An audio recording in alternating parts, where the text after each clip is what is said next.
Welcome to the Lockdown U podcast, a podcast for all football lovers. Here's your host, Mike Blackstone. Every day is another chance to change your life. It's another day to be thankful, another day to be giving, another day to love, another day to be a blessing to others. What we think in our minds becomes our reality. So we should always be feeding our mind with positivity and seeing the outcome and feeling the emotion and the reactions of the places that we want to be and that we envision ourselves being. The things that we manifest, the dreams that we may have, the aspirations that we may have. And let the past be the past. The past can't be changed or forgotten. All you can do is get a lifelong lesson out of the past. And don't repeat those lessons. Once you clear those obstacles, keep moving forward. You'll be surprised how things change in your life. Those manifestations are hardening into facts, and things will change out of nowhere. What you put in is what you get out. What goes around comes around. This is life's Ferris wheel.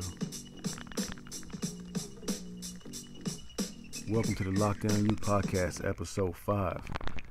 I want to thank everybody for listening. Thanks for all the love, all the support.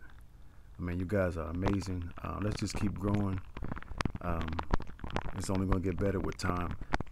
This is not a competition with anybody. For me, it's just actually me conquering the anxiety I had of speaking in public.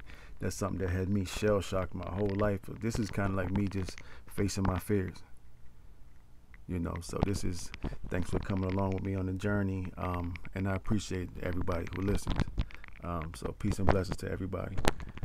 So today we're going to get into the CFL, week 1 of the CFL, which was last week, started on June 9th. We're going to talk about the USFL's week 10 action. So this will be the last game of their regular season. In the new revised USFL. So this is week 10. Next week on the 25th will be the first round of the playoffs. So we'll get into that. We'll talk about the safeties, NFL safeties that are changing the market. Usually they are kind of at the bottom of the totem pole of skill positions in the league as far as pay. They're now setting the market. Guys are getting big paydays at the safety position. So we'll delve into that. So let's get it going. So the CFL, like I said, the CFL started their season, their regular season, last week. So the score of week 1 action was Calgary Stampeders with a 30-27 win over Montreal Alouettes. Friday's action on June 10th, we had Winnipeg Blue Bombers with a win over Ottawa. And then we had Saskatchewan with a win over the Ticats, over the Hamilton Tiger Cats. That Winnipeg score was 19-17. And Saskatchewan over Hamilton was 30-13. And the last game of week 1 was the BC Lions versus Edmonton Elks, which was a lopsided win, 59-15. So Chris Jones just acquired that job, and he's, kind of was a total overhaul pretty much on that roster. So don't be surprised that they'll shift that from worst to first pretty soon. You can stamp that. You heard it from me first. So just getting acclimated. It was week 1. BC Lions came in, was clicking on all cylinders, all offense. Really veteran-led group on the back end with Gary Peters and Lucius Purifoy and those guys. I mean, they just played great. They came out, it was balls to the wall from the beginning or the whistle to the fourth quarter. So it was just week 1. It's just week 1. Everybody's getting their feet wet and still, seeing where they're at, and their guys are still gelling. So a lot of injuries too, no excuse, but a lot of injuries on that Edmonton side. So things will be different. I think it'll turn around fairly quick. So this week's action in week 3 Well, actually, it's gonna be week 2. I went to week 10. We have Montreal versus Toronto. So double blue versus the Alouettes. We have Winnipeg Blue Bombers versus Ottawa. Then we have Calgary versus Hamilton, and Saskatchewan versus Edmonton. So we'll get some more in-game analysis on those games starting this week, starting week 2. So we'll dive into those and have stats and things of that nature, so we can keep our following up on the CFL. So, like I said, this week is going to be episode 4. We're covering the USFL. So this is the last week of the USFL's regular season. So they play 10 regular season games. There's one round, which is essentially that's a semifinal playoff round.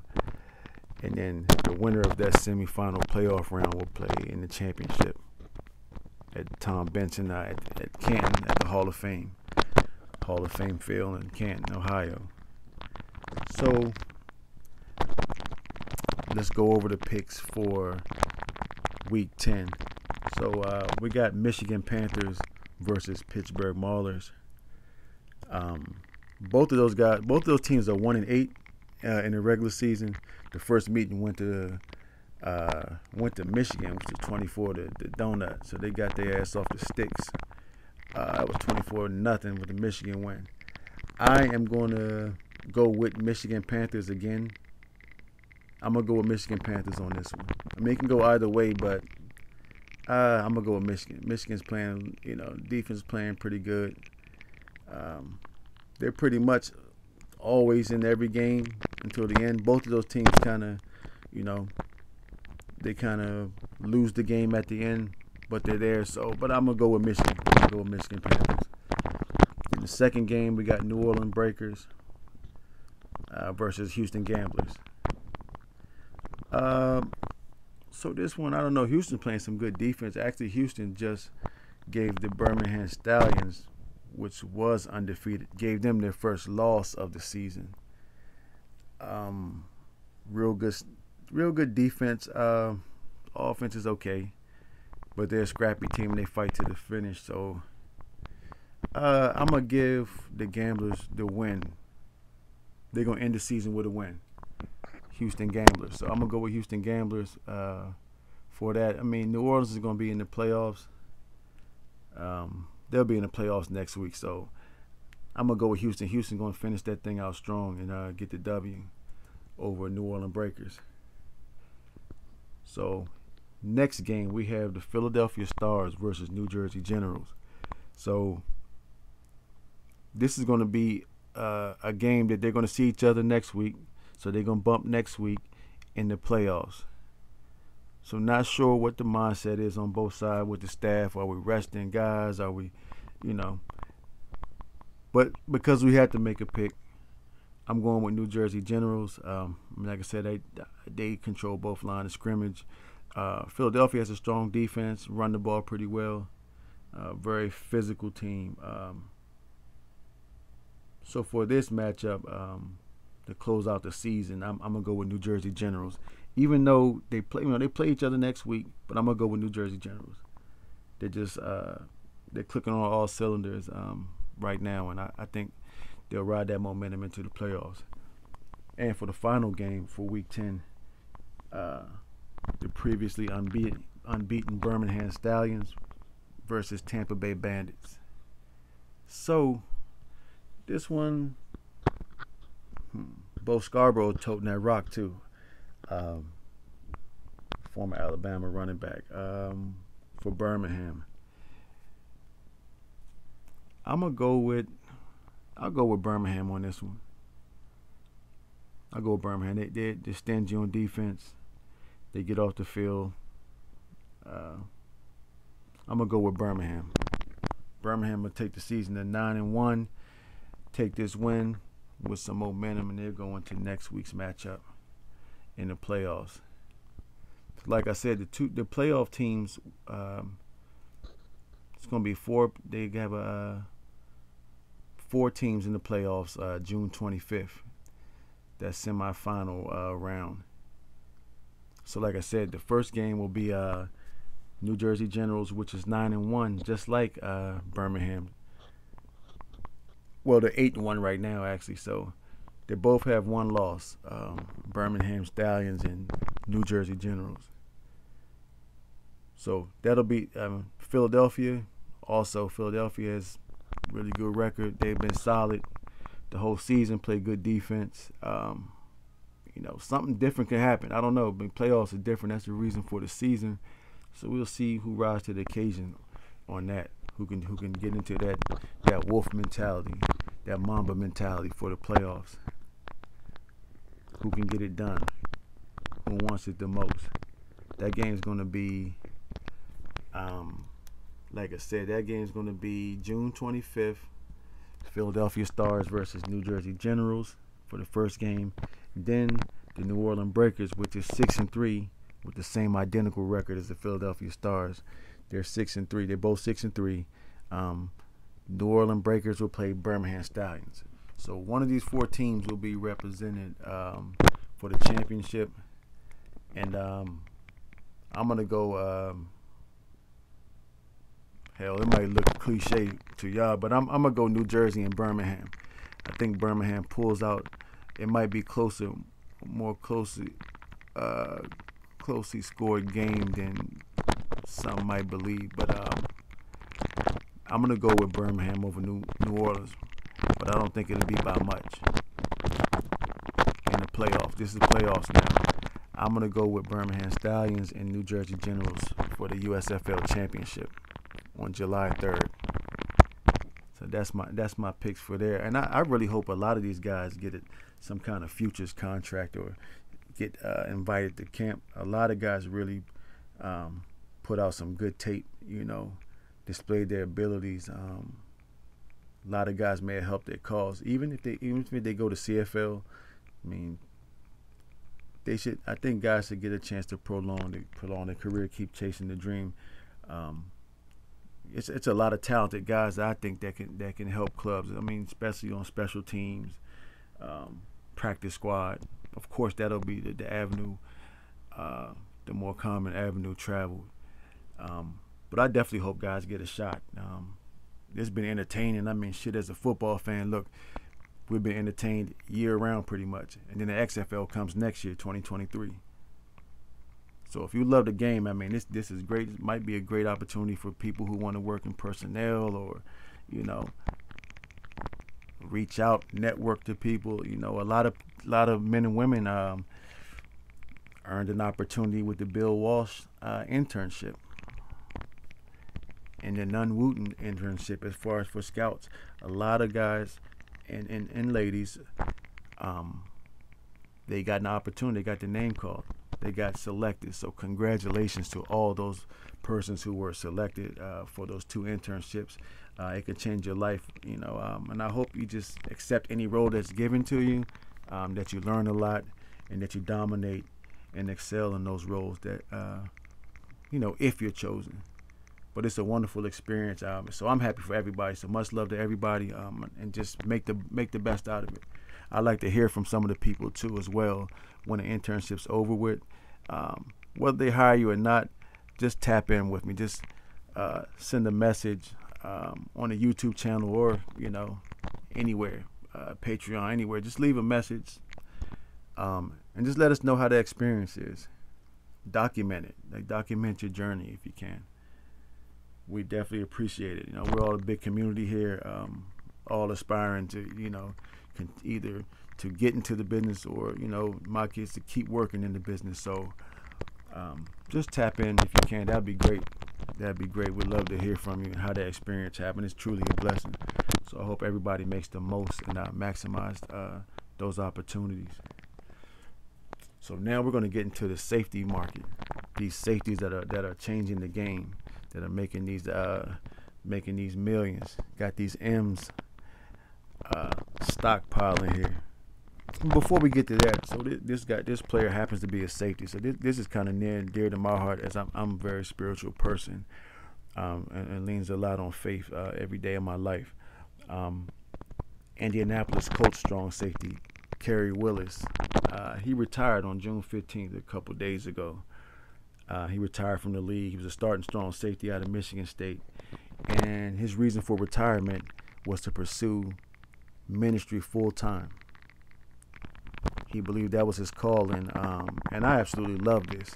I mean, 'cause for one, that takes a lot of bravery, selflessness. I mean, this is a guy, we all know that how hard the dream is. It's like hitting the damn lottery and make $1 million or so. This young man is leaving behind a $1 in a $1 million dream job that he earned, that he worked his butt off to get in this opportunity, to get into this place, by the grace of God, of course. And he's leaving this $1 million dream job to step into his calling and his purpose to lead and serve the Lord. So I got nothing but love for you, bro. This is great. This is great, and I hope it's more like you, because these things, we can't take these possessions with us when we're gone. So not to get too into that, to each his own, but this is great for me. I'm definitely endorsed this. I'm really behind this, and this is great news. This is great news. Money isn't everything. I mean, he had the wish fulfillment. He's there. He played in the league. He was starting, really good physical safety for the Colts. So now, hey, that may open up a spot now for Nick Cross, the young kid out of Maryland. Very talented, freakish athlete out of Maryland. That may open up an opportunity for him to get on the field even earlier. So, like I said, hey, glory to God, always. And peace and blessing to you, Kerry Willis. That was brave, brother. That's brave. And yeah, we stand behind you with that, 100%. 100%.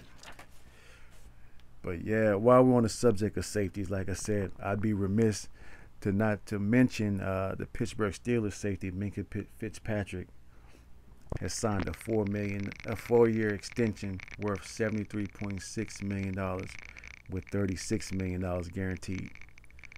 So that's now surpassing the Ravens safety Marcus Williams, who was previously the highest paid safety in the league.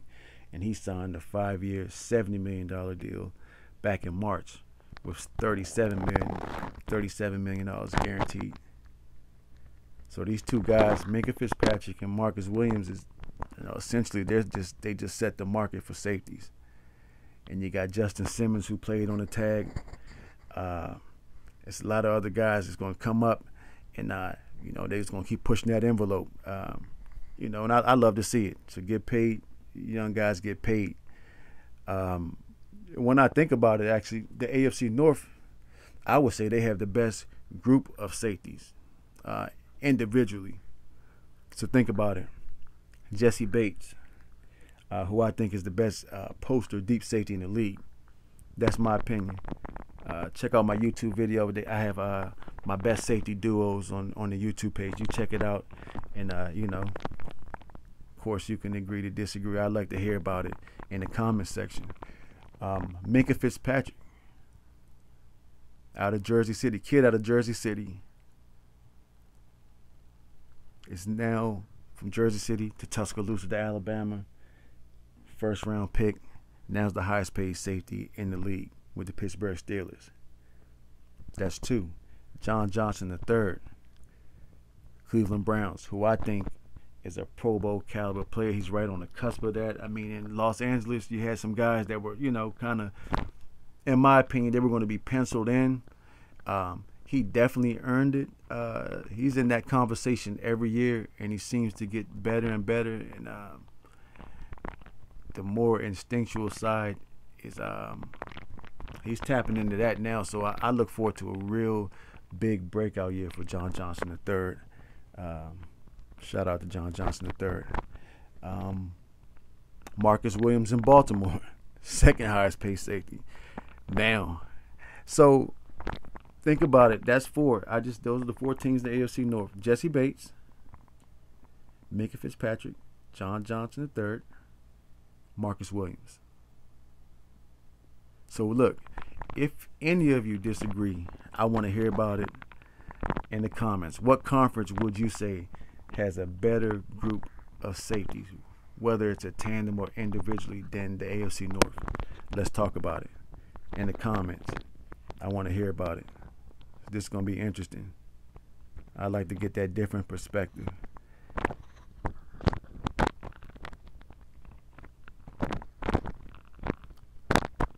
So like I said, if you're following the Lockdown U podcast on our YouTube channel, just comment below.